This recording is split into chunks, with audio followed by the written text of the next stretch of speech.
ஒண்ணுல இருந்து படிங்க.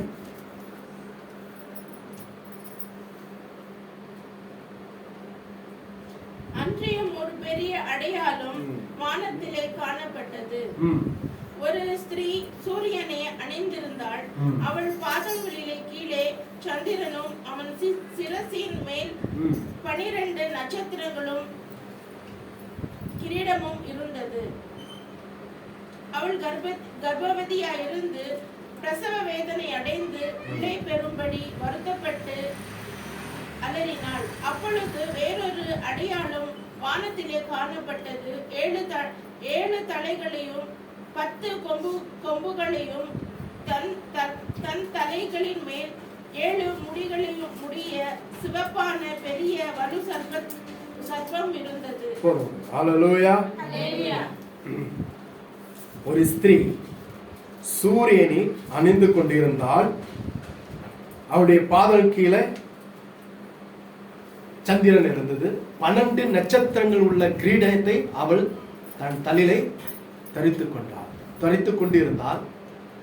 அவள் கர்ப்பவதியா இருந்தாள், நிறைமாத கர்ப்பவதியா இருந்தால் பிள்ளை பெரும்படிக்கு கடும் வேதனை அவளுக்கு உண்டாயிருந்தது. ஹல்லேலூயா.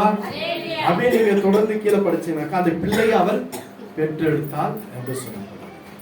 அதே போல 17 அதிகாரம், அதே வெளிப்படுத்தும் புஸ்தகம் 17 அதிகாரம்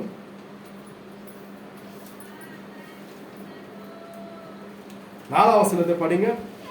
அந்த ஸ்திரீ ரத்தாம்பரமும் சிவப்பான ஆடை அணிந்திருந்து பொன்னினாலும்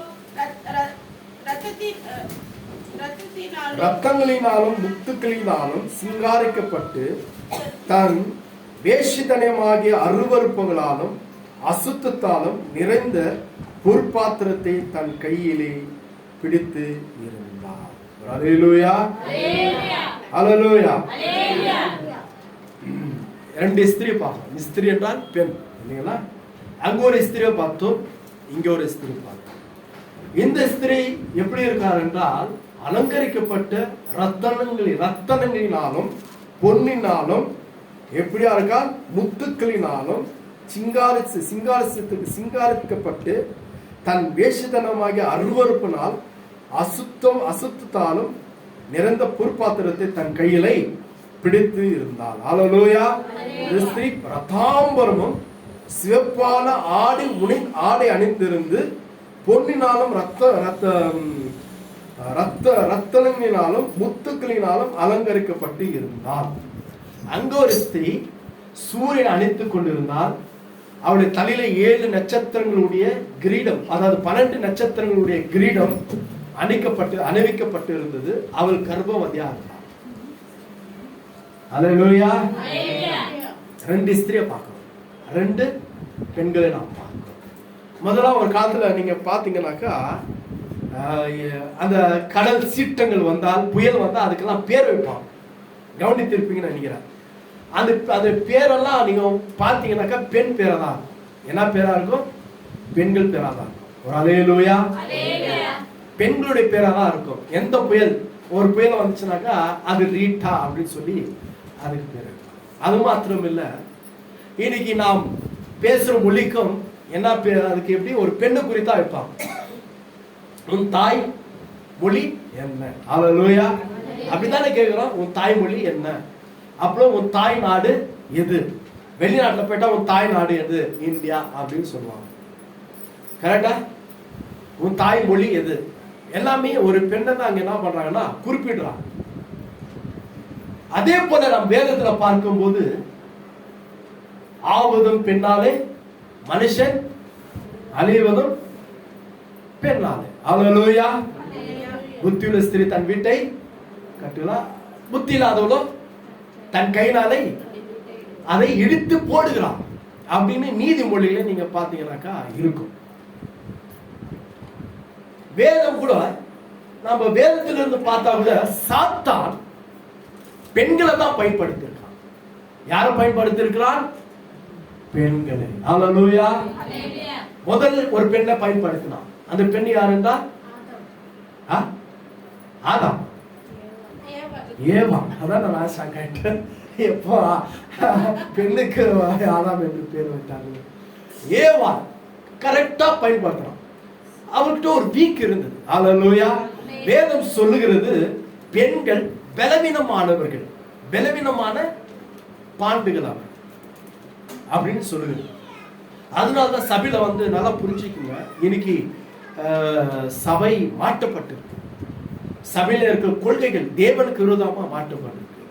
சபையில பெண்கள் பாடல் பாடலாம், தப்பு கிடையாது. சாட்சி சொல்லலாம், வேதத்தை படிக்கலாம், அவங்க வாசு கூட்டத்தை நடத்தலாம், பெண்களுக்குள்ள அவங்க நடத்தலாம். அல்லேலூயா. சபை வேதத்தை பார்க்கும் சபையை பெண்கள் நிர்வாகித்துக் கொண்டிருக்கார்கள். பவுல் நிருபங்கள் எழுதும் போது ஒரு சபை எழுதுறார், அந்த சபையை நிர்வாகித்து கொண்டிருந்த ஒரு பெண். ஆனா சபையில சேர்ந்த பெண்களுக்கு பொறுப்பு கொடுக்கப்பட்டிருக்கு. அதுதான் என்ன பண்ணணும், அந்த பொறுப்புக்குள்ளதான் இருக்கணும். அந்த எல்லை, அந்த பார்டர் மீறக்கூடாது. இன்னைக்கு என்னன்னாக்கா சபைக்குள்ள பெண்கள் ராபோஜி கத்துடைய பந்தியை பகிர்ந்து கொள்கிறது, ராபோஜனை கொடுக்கிறது, அல்லேலூயா, ஞானசானம் கொடுக்கிறது, திருமணம் செய்து வைக்கிறது. கேட்டா ஆணும் பெண்ணும் சமம். சமம் தான் இல்லைன்னு சொல்லலையே. யாராவது சொல்லியிருப்பாங்களா? ஆதாம் புஸ்தகம் அப்படிதான் சொல்லப்பட்டிருக்கு. முதல் தேவன் ஆதாமை படிக்கும் போது அவனை பார்த்து சொல்றார், நீங்கள் பழுகி பெருகி ஆண்டு கொள்ளுங்கள் அப்படிதானே சொல்றாரு. பூமி நீங்கள் அப்படிதான் சொல்ற, ரெண்டு பேருக்கும் சரிபமாக சொல்றாரு. ஆனா அந்த இடத்துல என்ன இல்ல, ஏவாள் இல்லையா. அல்லேலூயா. ஆனா ஏவாள் இருக்கிற மாதிரி தான் என்ன பண்றாரு, ஒரு பெண் இருக்கிற மாதிரி தான் அந்த இடத்துல கர்த்தர் பேசுறார். நீங்கள் பழுகி பெருகி பூமியை ஆண்டு கொள்ளுங்கள், பூமி நெருப்பல். அப்ப ரெண்டு பேருக்கும் சரிபாகமா தான் ஆண்டு கொள்ளுங்கள், ரெண்டு பேரும் சரிபாகமா பூமி ஆண்டு கொள்ளுங்க தான் கர்த்தர் சொல்றாரு. அப்போ ரெண்டு பேருக்கும் ஆண்டு கொள்ளுறதுலயும் பெருக்கிறதுலயும் பழுகிறதுலயும் எல்லாத்துலயும் இருக்கு. பெண்ணுக்கு என்ன, இன்னைக்கு பெண்கள் கூட என்ன பண்றாங்க, விமானம் ஓட்டுறாங்க. அல்லேலூயா. இன்னைக்கு பெண்கள் ஆட்டோ ஓட்டுறாங்க, பஸ் ஓட்டுறாங்க, லாரி ஓட்டுறாங்க, விமானம் ஓட்டுறாங்க, ஜெட் ஓட்டுறாங்க, சேட்டலைட்ல போறாங்க, எல்லாமே இருக்கு. அந்த 1ஆம் அதிகாரத்துல சொல்ல பிரகாரம் ஆண்டவர் சரிபாகமா கொடுக்கிறார். ஆனால் அல்லேலூயா, சபை என்று வரும்போது அது என்ன பண்ற, கர்த்தர் பிரிக்கிறார். அங்க சரிபாகத்தை கர்த்தர் கொண்டு வர மாட்டார். ஏன் என்றால் பவுல் எழுதுகிறார், வஞ்சிக்கப்பட்டது ஆதாம் கிடையாது, ஏவாள் தான். ஏன் வஞ்சிக்கப்பட்டாள் என்றால் அவள் பலவீனமான மண்பாண்டும். அல்லேலூயா, அல்லேலூயா. ஒரு புருஷனுக்கு ஒரு மனைவியை தலையாக வைக்கிற வேதம் அப்படி சொல்லலையே. சபைக்கு கிறிஸ்து தலையா இருக்கிறார், மனைவிக்கு புருஷன் தலையா இருக்கிறார். அப்படிதான் வேதம் சொல்லுது. அந்த வேதத்தின் படி தான் நம்ம என்ன பண்ணணும், நடக்கணும். அதுக்கு நாம எக்ஸ்ட்ரா பிட்டிங்கி ஜாயின் பண்ணி இப்படி இருக்கு, அது வியாகனம் இப்படி இருக்கு நம்ம சொல்லி தெரியக்கூடாது. அப்பதான் நம்ம குடும்பத்திலே நம்முடைய வாழ்க்கையில சாபம் வந்து சேரும். அல்லேலூயா. ஏன்னா தேவனுடைய வார்த்தைக்கு விரோதமாக நாம் போராடினால், அது விரோதமாக சில வியாகனங்கள் விளக்கம் கொடுத்து அது நாம் வேறு விதமா மாம்சம் படி நாம் நடந்து கொண்டால் தேவனுடைய வார்த்தை நம்மை மேற்கொள்ளும், நாம் தோத்து போடுவோம். அல்லேலூயா. இன்னைக்கு தேவனுடைய வார்த்தைக்கு விரோதமாக சபைகள் நடந்து கொண்டிருக்கிறபடியால் சபையில தேவன் இயேசு கிறிஸ்து ஊழியம் செஞ்சு கொண்டு இருக்கும் போது பெண்களும் ஊழியம் செஞ்சார் என்று வேதத்தில் இருக்கு. இருக்கா இல்லைங்களா? வேதத்தில் இருக்கு. லூக்கால புஸ்தகத்துல படிச்சீங்கன்னா அவருக்கு ஊழியங்கள் பெண்களும் செஞ்சாங்க. ஆனா கர்த்தருடைய பந்தின்னு வரும்போது 12 ஆண்களை தான் கூப்பிட்டு என்ன பண்ணாரு, அதை கொடுக்க வைத்தார். நீங்க தான் அது கொடுக்கணும்னு சொன்னார். அப்போ பந்தியும் பந்தி, ஞானஸ்தானம், கல்யாணம், அறுக்காலம் எல்லாம் யார் செய்ய வேண்டுமோ ஒரு ஆணுக்கு கொடுக்கப்பட்டிருக்கு. அல்லேலூயா. அதே போல சபை நிர்வாகத்துக்கு பெண்கள் இருக்கு, அவங்க நிர்வாகிக்கலாம் என்று சொல்லி சபைக்குள்ள சில காரியங்கள் என்ன கூட பொருட்படுத்திக்கணும். ஏன்னா அவங்க பலவீனமான பாண்டுகள். அல்லேலூயா. எப்படி பெண்களை பயன்படுத்தினான் சாத்தான் என்று சொன்னால், ஏதேன் தோட்டத்தை கர்த்தர் என்ன பண்ணினான், பிசாசி அந்த ஏதேன் தோட்டத்தை சீரழிக்கும்படிக்கு, அந்த குடும்பத்தை சிதறடிக்கும்படி ஒரு பெண்ணை தான் என்ன பண்ணா சாத்தான் பயன்படுத்தினான். அல்லேலூயா. அவன் வெச்ச அந்த வலியில, அந்த கண்ணில, அந்த வலியில யார் விழுந்ததுனாக்கா ஆதாம் விழுந்த, பெண்ணு தான் விழுந்தான். அல்லேலூயா. அதுக்கப்புறம் ஆபிரகாம் குடும்பத்தை கர்த்தர் பார்க்கும்போது அங்கே ஒரு பெண்ணை தான் பயன்படுத்தினான். தேவன் அழிக்கும் போது ஆதாமை கூப்பிடும்போது அவனுக்கு திருமணம் நடந்திருக்கு. அவனுக்கு ஒரு மனைவி இருந்தான், அவன் பேரு சாரா. அல்லேலூயா. ஆனா 10 வருஷம் 75 வயசுல அவர்கள் அவங்க பிறந்த வளர்ந்த தேசத்தை விட்டு அவர்கள் தேவன் காண்பிக்க தேசத்துக்கு வரும்போது 75 வயசு அவள் புறப்படும் போது அந்த தேசத்தில் கானான் தேசத்துல தேவன் வாக்குத்தத்தம் பண்ணப்பட்ட மேட் இருந்துச்சு, அதான் இல்லையா? ஹல்லேலூயா. கோல்டு ஏறுது நமக்கு சர்ரு. ஹல்லேலூயா. அந்த மேட் இருக்கு, ஏன்னாக்க கோல்டு பயங்கரமா டைல்ஸ் மேல நாம 2 மணி நேரம் நிக்கிறோம் இல்லைங்களா, சர்ன்னு ஏறுது. அது தெரிந்து காது. ஹல்லேலூயா. சாராள் குடும்பம், ஆபிரகாம் குடும்பத்துல 2 பேர் மேல தான் கர்த்தர் தரிசனம் வந்தது. அவரது சாராள் மனைவியா இருக்கும்போது தான் கர்த்தர் சொன்னார், உன் வம்சம், உன்னுடைய சந்ததி வானத்தின் நட்சத்திரங்களை போல இருக்கும், கடலின் மணல் தூள் போல, கடல் மணல் போல இருக்கும், தூள் போல இருக்கும் சொன்னார். அப்ப யார் கூட இருந்தது? சாரா. அப்போ சாரா மூலமா தான் கர்த்தர் வம்சத்தை கொடுப்பார். ஆனா சாராளை சாத்தான் என்ன பண்ணா? பயன்படுத்தினான். ஹல்லேலூயா. அவளுக்குள்ள என்ன கொண்டு வந்தானா? ஒரு அவிசுவாசத்தை கொண்டு வந்தான். இதான் உங்களுக்கு புரிஞ்சுதா?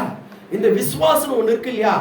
எபிரேயர் 12ஆம் அதிகாரத்துல சொன்ன பிரகாரம் விசுவாசத்தை துவக்கிறவரும் அது முடிக்கிறவரும் யாரு? இயேசு கிறிஸ்து. ஹல்லேலூயா.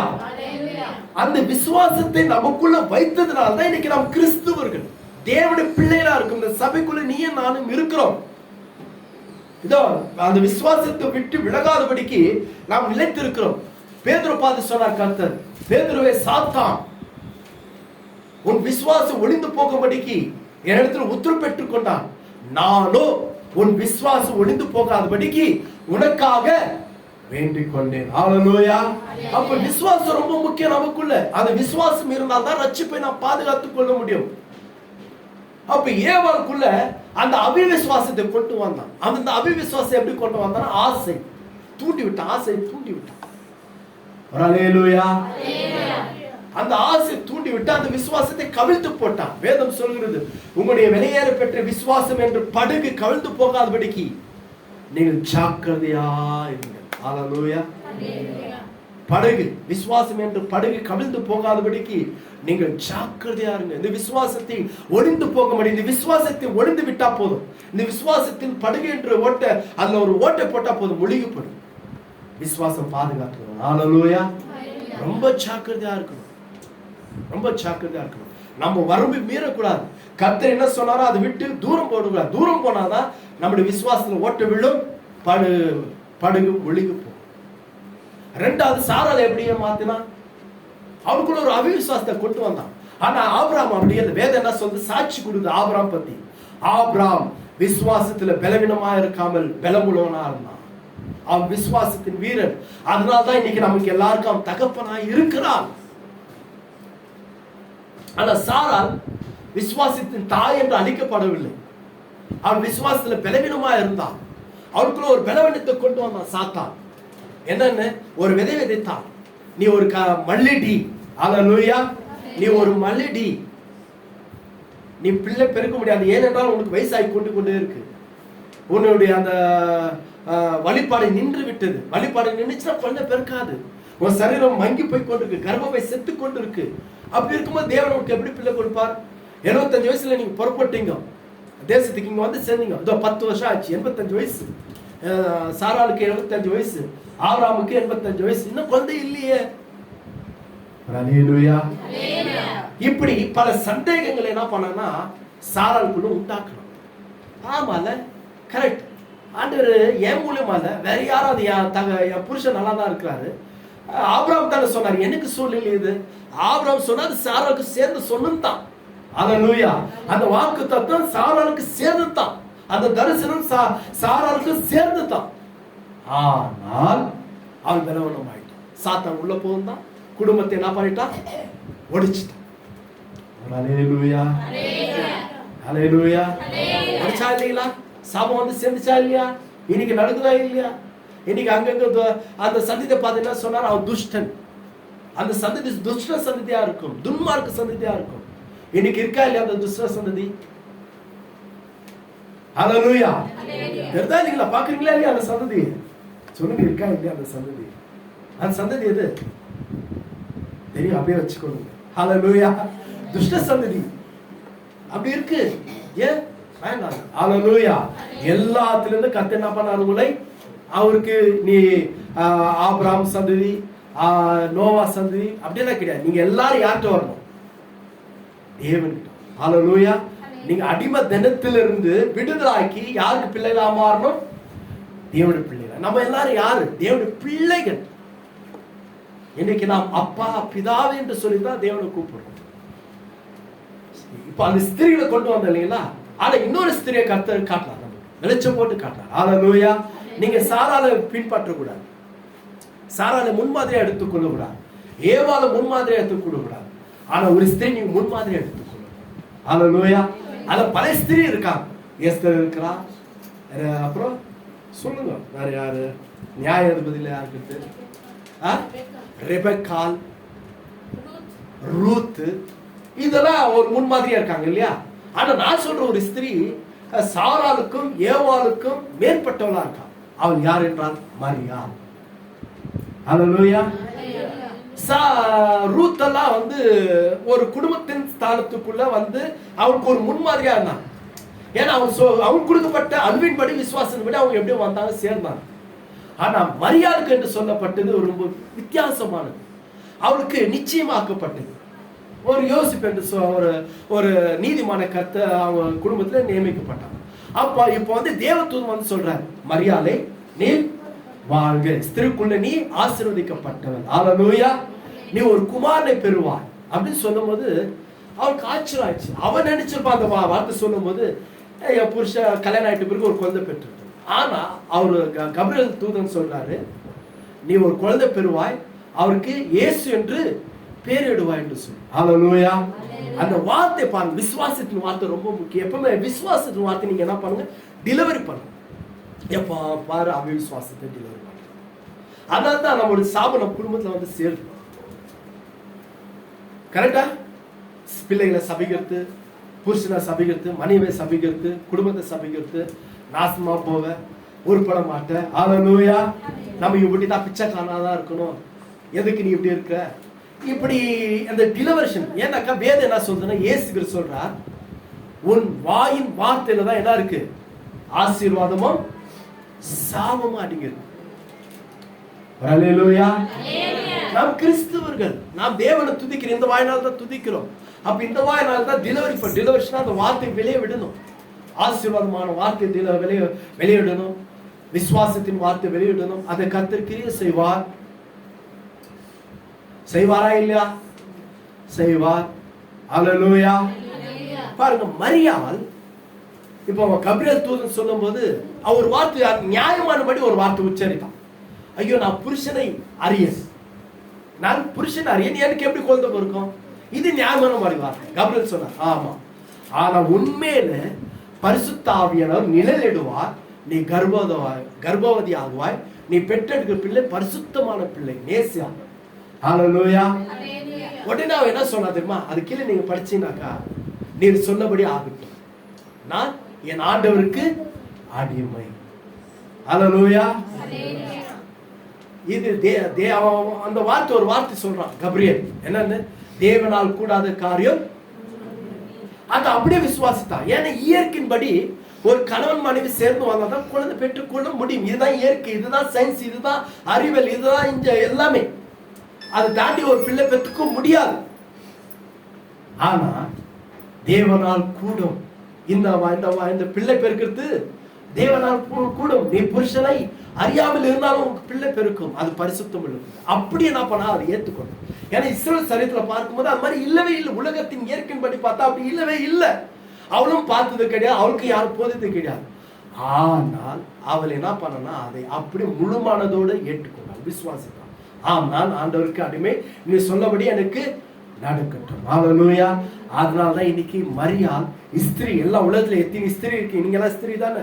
உங்களுக்கு எல்லாருக்குள்ள அவள் எப்படியா பட்டவள், ஆசீர்வதிக்கப்பட்டவள், கிருபை பெற்றவள், போற்றப்பட்டவள். ஹல்லேலூயா. எல்லாருக்கும் இந்த கிருபை கிடைக்கணும் இல்லையா? உங்களுக்கு இருக்க அந்த கிருபை, நீங்க அதை பயன்படுத்தி. ரூத் கிடைக்கலையா? ரூத் யாரு? மோவாப் ஸ்திரீ, சபிக்கப்பட்ட ஒரு வம்சத்திலிருந்து வந்தோம். அவள் போராடினாலா இல்லையா? அந்த விசுவாசத்துக்காக போராடினால். அந்த வம்சத்துல தான், அவருடைய ரூத்துடைய வம்சத்துல தான் நம்முடைய இயேசு கிறிஸ்து பிறந்தார். அப்ப இங்க ஸ்திரீ சொல்லப்பட்டிருக்கு. இங்க ஸ்திரீ குறித்து நான் சொல்றேன். ஒரு ஸ்திரீ, அந்த ஸ்திரீ கர்ப்பவதியா இருந்தால் அவள் சூரியனை அணிந்து கொண்டிருந்தால் அவளுடைய பாதத்தில் நட்சத்திரம் சந்திரன் இருந்தது. அவருடைய தலையின் கிரீடத்துல 12 நட்சத்திரங்களுடைய ஒரு கிரீடம் இருந்தது. ஹல்லேலூயா. அதே நீங்க 17 அதிகாரத்துல போகும்போது அங்க ஒரு ஸ்திரீ இருந்தால், அவள் ரத்தாம்பரம் உடையை அணிந்து கொண்டிருந்தால், அந்த ரத்தாம்பர உடையில பொன்னு முத்துக்கள் அலங்கரிக்கப்பட்டிருந்தது. ஆனா அவள் அருவருப்பா இருந்தால், அவள் அசுத்தமான பாத்திரத்தை தன் கையில எழுந்து கொண்டிருந்தாள். அப்ப அந்த ஸ்திரீக்கு இந்த ஸ்திரீக்கு என்ன? ஹல்லேலூயா. உங்களுக்கு நான் ஆரம்பத்தில் சொன்ன மாதிரி புரியும். ஒரு தேசம் என்று ஒரு பெண்ணுக்கு அடையாளம், நம் மொழி என்று சொல்லிட்டு ஒரு பெண்ணுக்கு அடையாளம். ஹல்லேலூயா, ஹல்லேலூயா. அப்ப இந்த ஸ்திரீ குறித்து ரோமன் கத்தோலிக்க என்ன பண்றாங்கன்னா, இன்னைக்கு அது மரியாதை தான், அந்த பெற்றெடுத்த பிள்ளை இயேசு கிறிஸ்து. ஆனா சிலர் என்ன வாதிக்கிறாங்கன்னா, மரியாள் பெற்றெடுத்தது இயேசு கிறிஸ்து. அவர் வளர்ந்தார், 33 வயசுல பரலோகத்துக்கு போனார். ஆனா வெளிப்படுத்தும் புத்தகம் எழுதுனது இயேசு கிறிஸ்து பின், அதாவது கிட்டத்தட்ட இயேசு கிறிஸ்து பின் ஒரு 60 வருஷத்துக்கு ஆனபடி. அப்படின்னா யோவானுக்கு 90 வயசு இருக்கும் போது இந்த தீர்க்க தரிசனம், இந்த வெளிப்பாடு. அப்ப இது மரியாதா? ஹல்லேலூயா. கிடையவே கிடையாது. இது ஒரு தேசத்தை குறிப்பிடுகிறது. ஆமென், ஹல்லேலூயா. இது எந்த தேசம் குறிப்பிடுறதுனாக்கா, ஒரு இஸ்ரேல் தேசத்தை குறிப்பிடுகிறது. ஆமென், ஹல்லேலூயா. அந்த இஸ்ரேல் தேசத்துக்கு, இஸ்ரேலுடைய தேசத்தை வரலாறு நீங்க படிச்சீனாக்கா, இஸ்ரேல் என்று சொல்லப்பட்டவன் யாக்கோப்பு. அந்த யாக்கோப்புக்கு 12 ஆண் பிள்ளைகள். புரியுதா உங்களுக்கு? அந்த 12 ஆண் பிள்ளைகள் தான் 12 நட்சத்திர கிரீடம். ஹல்லேலூயா. அவன் அந்த சூரியன் அணைந்து கொண்டிருக்கான் என்று சொல்லப்பட்டிருக்கு இல்லையா? அந்த சூரியன் தான் நீதின் சூரியனாகிய இயேசு கிறிஸ்து. ஹல்லேலூயா சொல்லுங்க. ஹல்லேலூயா. அவள் பெற்றெடுத்த பிள்ளைதான் கடும் வேதனை வந்தனாக்கா, அவள் வேதனைப்பட்டாள். அந்த பிள்ளை பெற்றெடுக்கும்படி ரொம்ப வேதனைப்பட்டாள். இது இன்னைக்கு அப்படி நான் சொல்லிட்டு போறேன். இன்றைக்கு இஸ்ரேல் ஒரு நாடு இருக்கு. அந்த நாட்டில் இன்னைக்கு 12 கோத்திர ஜனங்கள் போய் கொண்டிருக்காங்க. இன்னைக்கு இஸ்ரேல் நாடு வளர்ந்து கொண்டிருக்கு. இன்னைக்கு உலகத்துக்கு எல்லாருக்கும் தெரியும், உங்களுக்கு தெரியும், எல்லாருக்கும் தெரியும் இஸ்ரேல் நாடு இருக்கு. ஆனா அந்த இஸ்ரேல் நாடு இன்னைக்கு ரட்சிக்கப்பட்டிருக்குனாக்கா ரட்சிக்கப்பட. ஹல்லேலூயா. ஆனா அமெரிக்கா ஒரு பெரிய நாடு. அந்த அமெரிக்கா நாடு ரட்சிக்கப்பட்டிருக்குன்னா ரட்சிக்கப்பட்டிருக்கு. அந்த அமெரிக்க நாட்டுல கிறிஸ்துவர்கள் இருக்கானா 90% கிறிஸ்துவர்கள். அந்த நாட்டு ஆளுகை செய்ற ஜனாதிபதி பிரசிடென்ட் ஒரு கிறிஸ்துவர். அங்க இருக்கிற ஆளுகை செய்ற அத்தனை பேரும் கிறிஸ்துவர். ஆனா இஸ்ரேல் நாட்டுல ஆளுகை செய்கிற பிரதமர் கிறிஸ்துவர் கிடையாது. ஹல்லேலூயா. நீங்க இயேசு கிறிஸ்து போய் சொன்னீங்கன்னாக்கா என்ன பண்ணுவாங்க தெரியுமா? இங்க நம்ம நாட்டுலன்னா வாயில சொல்லிட்டு அனுப்பிச்சிடுவாங்க. அங்கெல்லாம் போய் இயேசு நின்று தெருவில் நின்று இயேசு தான் உடைய மேசையா, அவரை நீங்க ஏற்றுக்கொள்ளுங்கனாக்கா வந்து நேரா வந்து ஒரு சின்ன போய் படான்னு ஒன்று அடிப்பான். ஹல்லேலூயா. ஏன்னா இயேசு சொல்ல முடியாது, அவங்க மேசை எதிர்பார்க்கிறாங்க. ஆனா அவருடைய எண்ணங்கள்லாம் வேற மாதிரி. ஏற்கனவே வந்தாரா, நீங்க சிலுவையில அடிச்சீங்க கொன்னுட்டீங்கன்னு சொன்னா அவன் ஏற்றுக்கொள்ள மாட்டாங்க. அவர் தான் இயேசு மறுபடியும் வரனா ஏற்றுக்கொள்ள மாட்டாங்க. ஏன்னா இங்க இருக்கிற ஒரு முஸ்லிமோ ஒரு இந்தோ யாரோ கிறிஸ்துவ சொல்லி மாத்து கொண்டு வரலாம் சபைக்கு, அவங்க ஏற்றுக்கொள்வாங்க. கடினமா இருக்காது, மனசு மாறும். ஆனா ஒரு யூதனுக்கு நீ இயேசு பத்தி சொன்னா மனசை மாற முடியாது, அவ்வளவு கடினமா. ஹல்லேலூயா. கருப்பார் கூட செம்பட்டி வச்சு அடிச்சா ஒடுங்கணும். அவங்க எத்தனை செம்பட்டி அடிச்சாலும் அவங்க இதே முடியாது, அவ்வளவு கடினம், அவ்வளவு ஒரு இதா இருக்கும். ஆனாலும் நம்ம அவங்களை என்ன பண்றோம்? நேசிக்கிறோம். ஹல்லேலூயா. அப்போ இந்த தீர்க்க தரிசனம் யாருக்கு என்றால் இஸ்ரவேலுக்கு. அந்த குழந்தை பெற்றெடுக்கிறார் தெரியுமா, அவன் கர்ப்ப வேதனை. வேதம் சொல்கிறது காலம் வரும்போது, நேரம் வரும்போது அந்த இஸ்ரேல் தேசம் முழுவதுமாக இயேசு கிறிஸ்து ஏற்றுக்கொள்ளும். கரவதட்டை காத்துக்கிறது சொல்லுமா? அந்த பிள்ளை தான் யார் என்றால் இஸ்ரேலுடைய மக்கள், இஸ்ரேல் தேசத்துடைய மக்கள். ஒரே நாள் ஒரே நேரத்தில் அந்த ஒரு பிள்ளை பெற்றெடுக்கிறாங்க. அது போல அந்த இஸ்ரேல் தேசத்தில் இருக்க பல லட்சம் ஜனங்கள் ஒரே நேரத்தில் என்ன பண்ணுவாங்கன்னா இயேசு கிறிஸ்துவை ஏற்றுக்கொள்வார்கள், ரட்சிக்கப்படுவார்கள். அப்ப அந்த பிள்ளை அந்த இயேசு கிறிஸ்துவை ஏற்றுக்கொள்றதுக்கு அந்த தேசம் ஜனம், அந்த தேசம் என்ன பண்ண கடும் பிரவேசம். ஹல்லேலூயா. அப்ப அவங்க ஒரு உபத்திரம் வரும். அந்த வேதனை எப்படி அந்த பிள்ளை பெற்றெடுக்க அந்த ஸ்திரீ எவ்வளவு வேதனை பண்றாலும் அந்த மாதிரி ஒரு கட்டு வேதனை அந்த ஸ்திரீக்கு அந்த தேசத்துக்கு வரும். அந்த கட்டும் ஒரு கர்ப்ப வேதனைக்கு ஈக்குவலான ஒரு வேதனை அந்த தேசத்துக்கு உருவாக்கும் போதுதான் அவங்க என்ன பண்ணுவாங்கன்னா இயேசு கிறிஸ்து ஏற்றுக்கொள்வாங்க. ஹல்லேலூயா. எந்த இயேசு கிறிஸ்து ஏற்றுக்கொள்வாங்க? 2000 வருஷத்துக்கு முன்னாடி வந்து சிலுவையில் அறிந்தார் தெரியுமா? அந்த இயேசு கிறிஸ்துவை என்ன பண்ணுவோம்னா அறிக்கை செய்த, ஐயோ எங்களுக்காக வந்து இயேசு கிறிஸ்துவை நாங்கள் அறியாமல் பிடிச்சு ரோமர் கையில ஒப்பு கொடுத்து சிலுவையில் அறிஞ்சோமே, நீங்க வரணும். கிறிஸ்துவ சொல்றாங்க தெரியுமா? அதே இயேசு கிறிஸ்து அந்த கல்வாரி சிலுவையில தொங்கினாரே, அதே இயேசு கிறிஸ்து வரணும், அவங்கள நாங்க நம்புறோம், விசுவாசிக்கிறோம் அப்படின்னு காலிலையும் வயிற்றிலையும் அடித்து கொண்டு அழுவாங்க. அந்த தீர்க்கதரிசி என்னன்னாக்கா மல்கால சொல்லுது, சகரியால சொல்லுது, ஒவ்வொரு குடும்பமா என்ன பண்ணுவோமா, ஒரு சிறு பிள்ளைக்காக, ஒரு மரித்தவனுக்காக, காணாத போனவனுக்காக தலையில வயிற்றுல அடித்து கொண்டு அழுவாங்களா, அந்த மாதிரி தேம்பி தேம்பி தேம்பி அழுவாங்க. ஐயோ 2000 வருஷத்துக்கு முன்னாடி வந்து இயேசுவை நாங்க மறுதலிச்சிட்டுமே, விட்டுமே, தவறு விட்டுட்டுமே, நீங்க மறுபடியும் வாங்க என்று சொல்லி அந்த ஒரு வேதனை அந்த தேசத்தை உருவாகும் போது அந்த தேசமே ரட்சிக்கப்படும். அந்த தேசம் ரட்சிக்கப்படுத்த அந்த பிள்ளை பெற்றெடுக்கிறது. ஒரு அல்லேலூயா, அல்லேலூயா. இது ஒரு இஸ்ரவேல் தேசத்தை குறிப்பிடுது. ஆனா இன்னொரு ஸ்திரீ நான் காட்ட தெரியுங்களா? ரத்தாம்பரம் உடைய அணிந்து கொண்டு அருவருப்பா இருக்கிற அந்த ஸ்திரீ, புத்துக்களினாலும் பொன்னினாலும் தன்னை அலங்கரித்துக் கொண்டிருக்க ஸ்திரீ யார் தெரியுமா? அவள் தான் பாபிலோன். அல்லேலூயா. அவள் தான் அசுத்தமானவள். இந்த உலகத்தை ஆளுகை செய்கிற ஒரு ஸ்திரீ, 2 ஸ்திரீ வரப்போறாங்க இந்த உலகத்துல. 2 ஸ்திரீ ஏற்படுறாங்க. ஒன்று இஸ்ரவேல் தேசத்தின் ஸ்திரீ, இன்னொன்று பாபிலோன் என்று சொல்லப்படுற ஸ்திரீ. அல்லேலூயா. அந்த ஸ்திரீ வரும்போது அவள் அசுத்தமானவள். தேவன் என்ன சொல்றார்? நான் பரிசுத்தர், ஆகையால் நீங்களும். எப்படி அவர் பரிசுத்தம்? எப்படி பரிசுத்தம் சொல்லுங்க பார்க்கலாம். நீங்க வியாகரணம் கொடுங்களா பார்க்கலாம். நீங்களாம் தெரியினவர்கள், நல்லா கற்றுக்கொண்டவர்கள். பரிசுத்தம் என்ன? புனிதன்றீங்களா? அல்லேலூயா. இதான் நம்ம சொல்ல வரோம். அப்படின்னு தேவன் பரிசுத்தர்னா எல்லாத்திலும் பரிசுத்தர். எப்படி? சிந்தனையில், இதயத்தில், பேசுற வார்த்தையில், செயலில். அல்லேலூயா. பொய் சொல்ல மாட்டார், பொய் உரைக்க மாட்டார், சிந்தனை ஒருத்தருக்கு தீங்கு செய்ய மாட்டார். அவர் எல்லாத்திலையும் எப்படி பரிசுத்தமா இருக்காரு, உண்மையா இருக்கா, அதுதான் அந்த சிந்தனை தான் நான் பரிசுத்தம். இதுதான் பரிசுத்தம். இயேசு கிறிஸ்து பரிசுத்தம். இதுதான் அந்த பிள்ளை பெற்று இருக்கிற அந்த ஜனங்கள் ரட்சிக்கப்படுவாங்க. ஆனா அசுத்தமான ஒரு ஸ்திரீக்கா தெரியுமா? அருவருப்பானது இந்த உலகம். இந்த உலகத்தின் பாவ இச்சைகள், உல்லாசங்கள், பணம், ஆசை, எல்லா தீமைக்கும். சொல்லுங்க சத்தமா, எல்லா தீமைக்கும் பணம் இருக்கணும். எனக்கு இருக்கணும், உங்களுக்கு இருக்கணும், இல்லைங்களா? நான் கரண்ட் பில் கட்டணுமா இல்லையா? நான் தானே கட்டணும். அல்லேலூயா. கட்டல என்னதான் பண்ணுவான்? ஃபீஸ் பிடிக்கணும். அப்புறம் நம்ம அடுத்த வாரம் ஆராதிக்க முடியுமா? ஆராதிக்க முடியாது. அல்லேலூயா. இப்படி அடுத்த வாரம் நான் சாப்பாடு கொடுக்கணும். நான் வாக்கு கொடுத்துட்டேன். சபையில யாராவது சொன்னா போனா ஒன்றும் பிரச்சனை இல்லை. அப்படிலாம் நான் என்ன பண்ணாத, அடுத்த வாரம் சாப்பாடு, அடுத்த வாரம் 9 மணிக்கு சபை ஆராதனைக்கு எல்லாரும் வந்துருங்க. அல்லேலூயா. கர்த்தருடைய பந்தி இருக்கு, ஜூலை மாதமா இருக்கு. இப்படி ஒவ்வொன்றுக்கு நம்ம என்ன பண்றோம்? அதுக்கு பணம் இருக்கணுமா இல்லையா? கரெக்ட், பணம் இருக்கணும், இல்லைன்னு சொல்லு. ஆனா பண ஆசை, பேய் ஆசையா இருக்கக்கூடாது. பணம் பணம் பணம் பணம் பணம் பணம், துட்டு துட்டு, மணி மணி ஓடும். அல்லேலூயா. ஞாயிற்றுக்கிழமை கூட என்ன பண்றது? பணம் பணம் வந்துருச்சு. ஒரு நாள் வேலைக்கு போனா ஓடும். நீ ஃபர்ஸ்ட் ஆண்டவருக்கு முக்கியத்துவம். முதலாவது தேவனுடைய ராஜ்யத்தையும் அவருடைய நீதியை தேடுங்கள், இவைகளாம் உங்களுக்கு கொடுக்கும். நான் வீட்டில் கூட அடிக்கடி சொல்லுவேன் எல்லார்கிட்டும், தப்பு பண்ணிட்டேன். ஏன்னாக்கா சபைக்காகவே, அப்பெல்லாம் சபைக்காகவே சம்பள வேலை, எத்தனை சம்பள வேலை விட்டுட்டேன். நல்லா 20,000 25,000 சபைக்காக ஊழியத்துக்காக விட்டுட்டேன். அப்போ ஒரு நாள் ரொம்ப வேதனைப்படும், ரொம்ப காரணம் வேதனைப்படும். நான் இப்படி எல்லாம் என்ன இப்படி உருவாக்கி வச்சுட்டீங்க தரத்துல. அல்லேலூயா.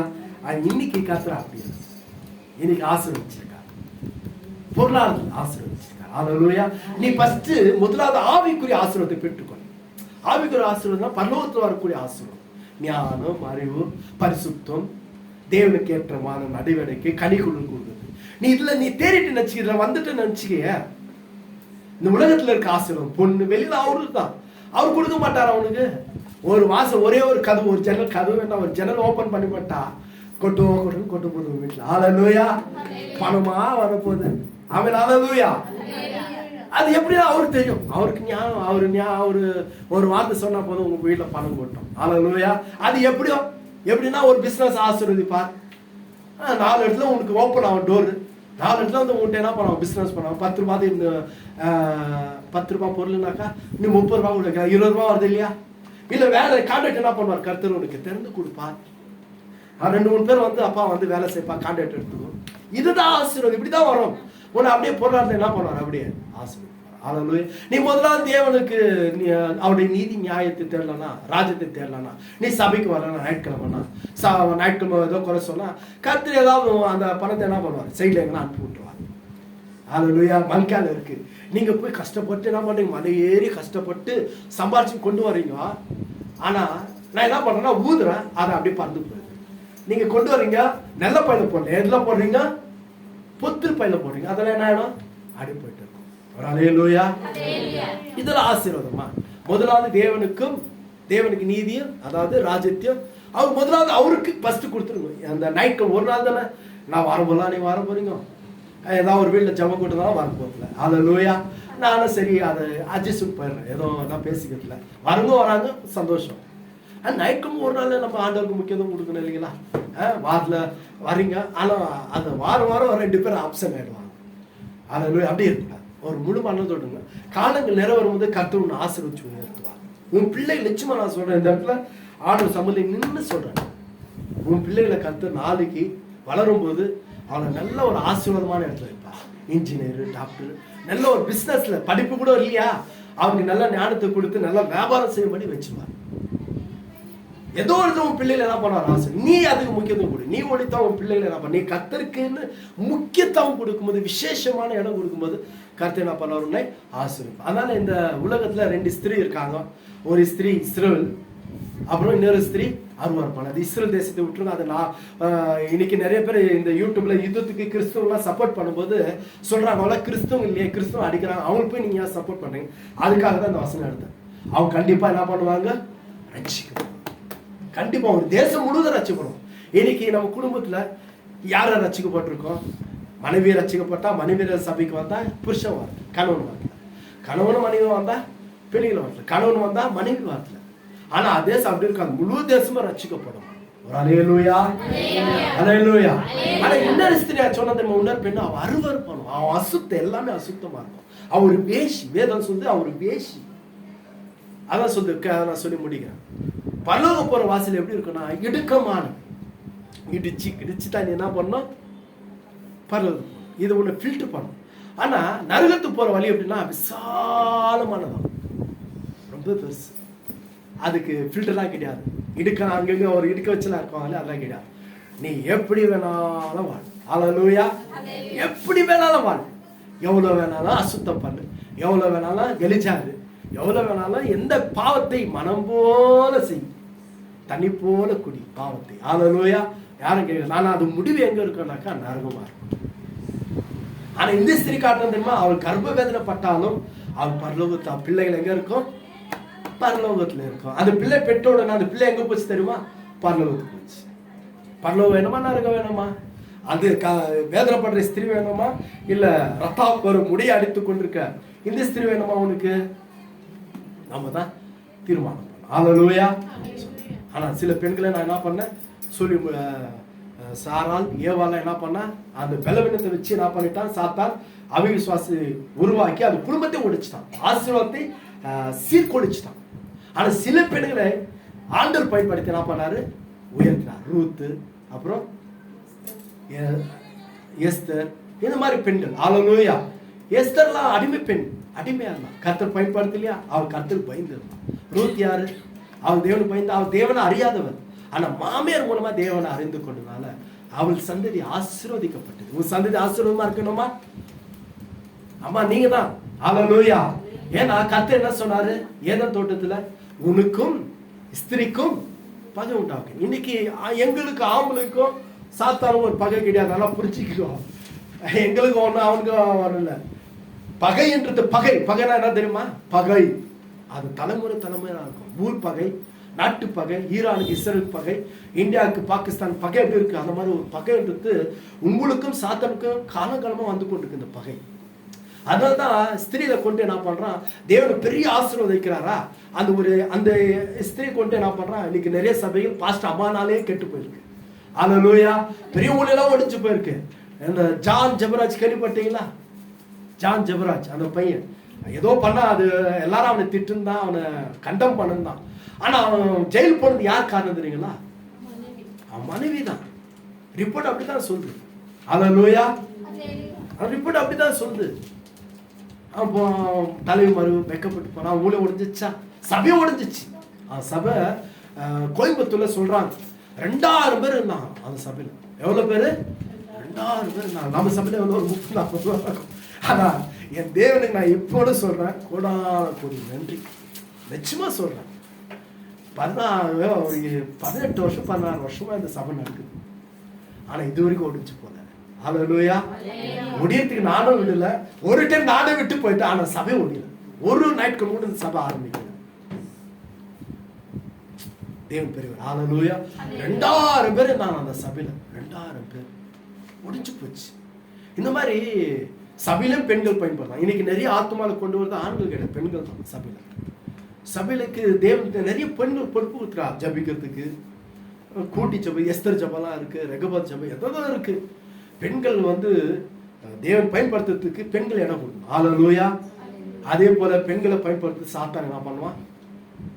பக்கத்திலேயே இருப்பான். ஹல்லேலூயா. ஏன்னா ஏதன் தோட்டது இந்த பகை வருது. சாத்தானுக்கும் ஸ்திரிக்கும், உனக்கும் ஸ்திரிக்கு என்ன பண்ணுவோம்னா, ஒரு பெண்ணுன்னு சொல்ல, உங்களை எல்லாரும் தான் சொல்றான். என்னைக்கு ஒரு பெண்ணு விசுவாசத்துக்கு வளர்ந்தாலும் அன்னைக்குல இருந்து சாத்தானுக்கு அந்த பெண்ணுக்கு ஒரு பெரிய பகை உண்டாங்க. அதனால ஸ்திரிமார்கள், அம்மாமார்கள் தேவனுடைய கருத்துல வந்து ரொம்ப விசேஷத்தமானது. ஹல்லேலூயா. எல்லா ஆண்களை விட வேதம் சொல்லுது 14 ஆண்களுக்குள்ள ஒரு புருஷனை கண்டேன், ஆனா ஒரு ஸ்திரியை நான் பார்க்கலன்னு சொல்லுது. ஆனா ஒரு ஸ்திரியை நான் பார்க்கணும், அவள் தான் மரியாதை. ஒரு ஸ்திரியை பார்க்கிறோம், ஒரு ரூத். ஒரு ஸ்திரியை பார்க்கிறோம், ஒரு எஸ்தர். ஒரு எஸ்தர்னால ஒரு பெரிய யூத கடமை பாதுகாக்கப்பட்டது. ஒரு ரூத்னால பெரிய ஒரு வம்சமே வெளியே வந்தது. ஹல்லேலூயா. ஒரு மரியாதை, ஒரு ரட்சகரே உலகத்துக்கு வந்தார். மரியாதை தானே அந்த வழி. ஒரு உலகத்துக்கு இந்த ரட்சகர் வந்தாக்க யார் ஒரு வழியா இருந்தது? மரியாதை. மரியாதை இடம் கொடுத்தனால தான் மேசை அந்த உலகத்துக்கு வந்தாங்க. அது போல ஸ்திரீயானவங்க நீங்க ரொம்ப கனம் பெற்றோம். ஹல்லேலூயா. நீங்க ரொம்ப விசேஷமானவங்க. ஆனா உங்களுக்கும் சாத்தானுக்கும் ஒரு பகை இருக்கு. தலைமுறையா வரும். நீங்க தான் ரொம்ப ஜாக்கிரதையா இருக்கணும். ஹல்லேலூயா. உங்களுடைய விசுவாசம் எப்படியா இருக்கணும்?